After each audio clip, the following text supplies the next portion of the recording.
yesterday in Pakistan's North Waziristan region, a U.S. drone strike launched two missiles that killed 3 and wounded 3 more. For the 9 years that the United States has been conducting its secret drone war in the Middle East, the battle has been largely a faceless one. But that changed this week when, for the first time, Congress heard direct testimony from the survivors of an alleged U.S. drone strike in Pakistan.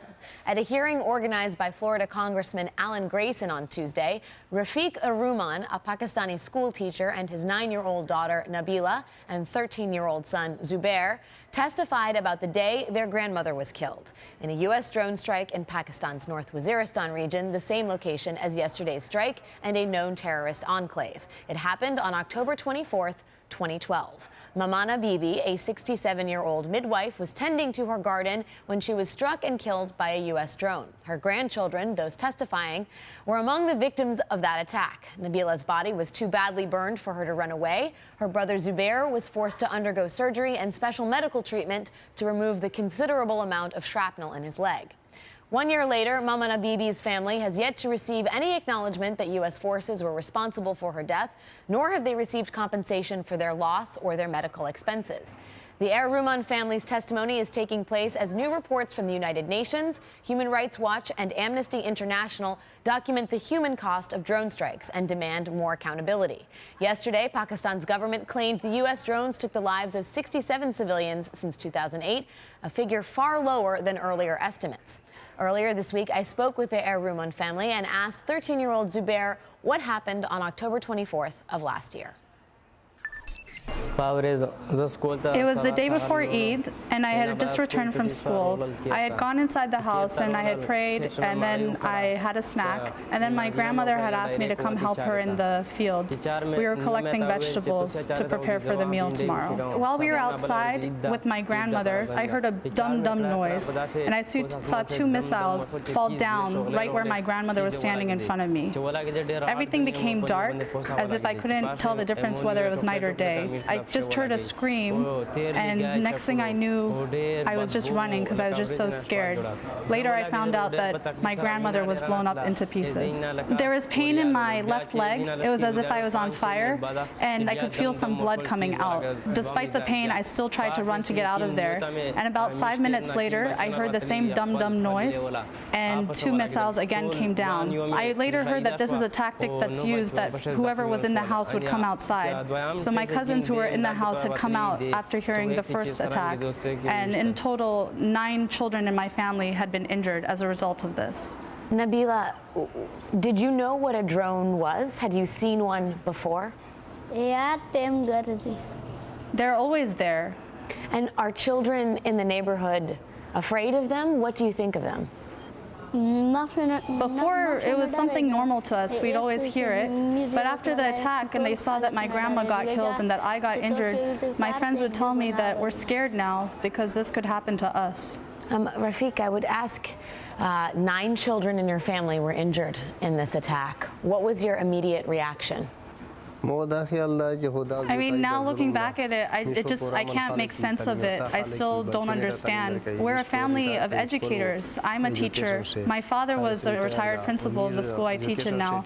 And my mother, there was no one else like her. Although she may not have been educated, she served as a midwife in our village. And all we want is just peace and to be able to send our children to school.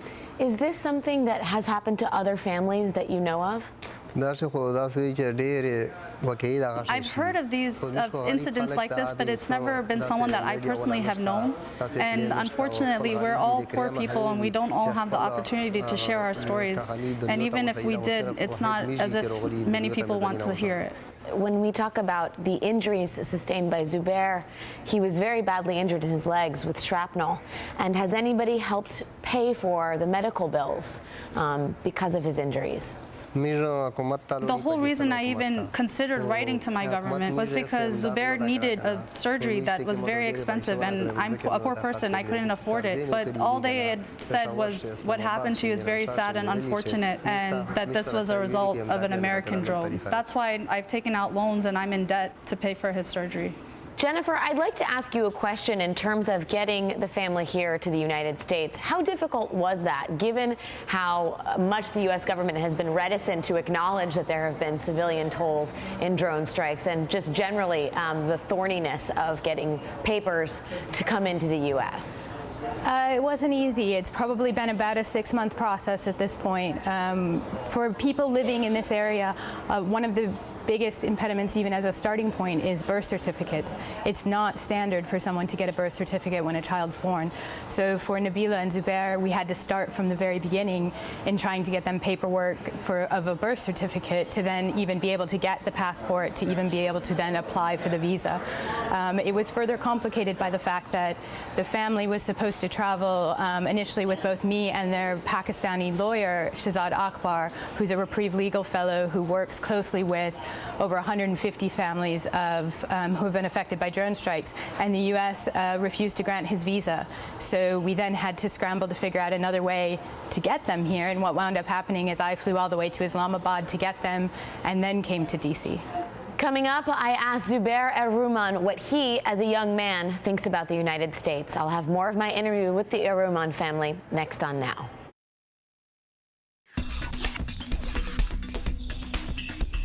Earlier this week, I spoke with the Rehman family, the victims of a drone strike in Pakistan's North Waziristan province last October. This is the second part of that interview. I asked 13-year-old Zubair about his feelings towards the United States in the aftermath of a strike that killed his grandmother.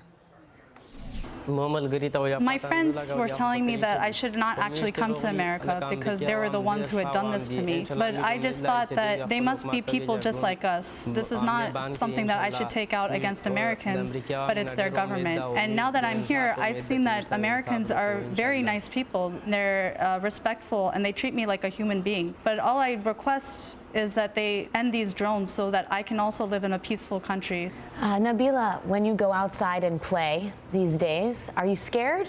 Or how do you feel about going outside? I used to go outside and play, but now I don't go outside and play because I'm scared. And you had some very bad burns on your body after the drone strike. How was that recovery process? Was that difficult for you? I was actually hurt on my hand, and there was a lot of blood had come out.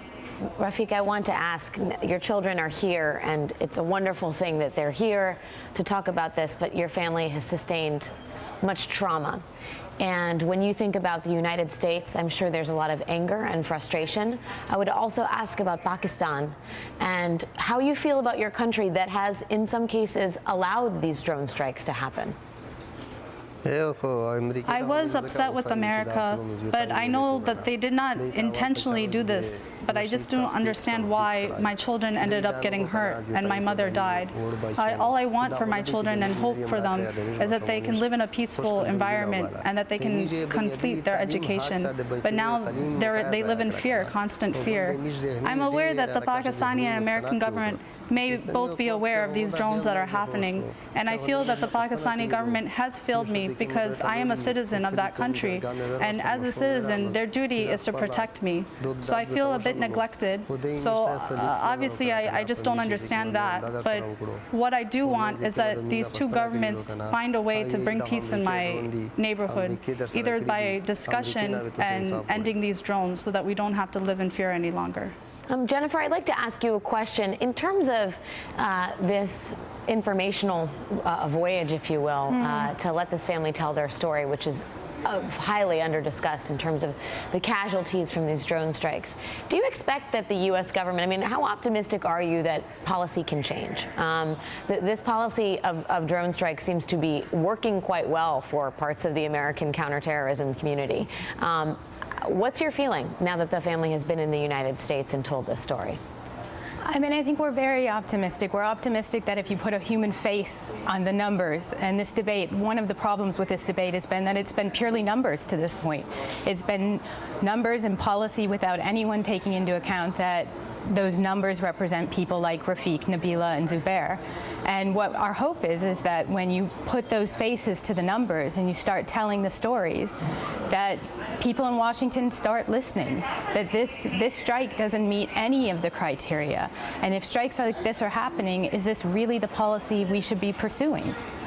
I just want to say we're very happy to have you in the States telling your story, and it is important for, I think, all of us to let you know that not all Americans consent to this policy, and that when you go back, please share that view with your friends and your family.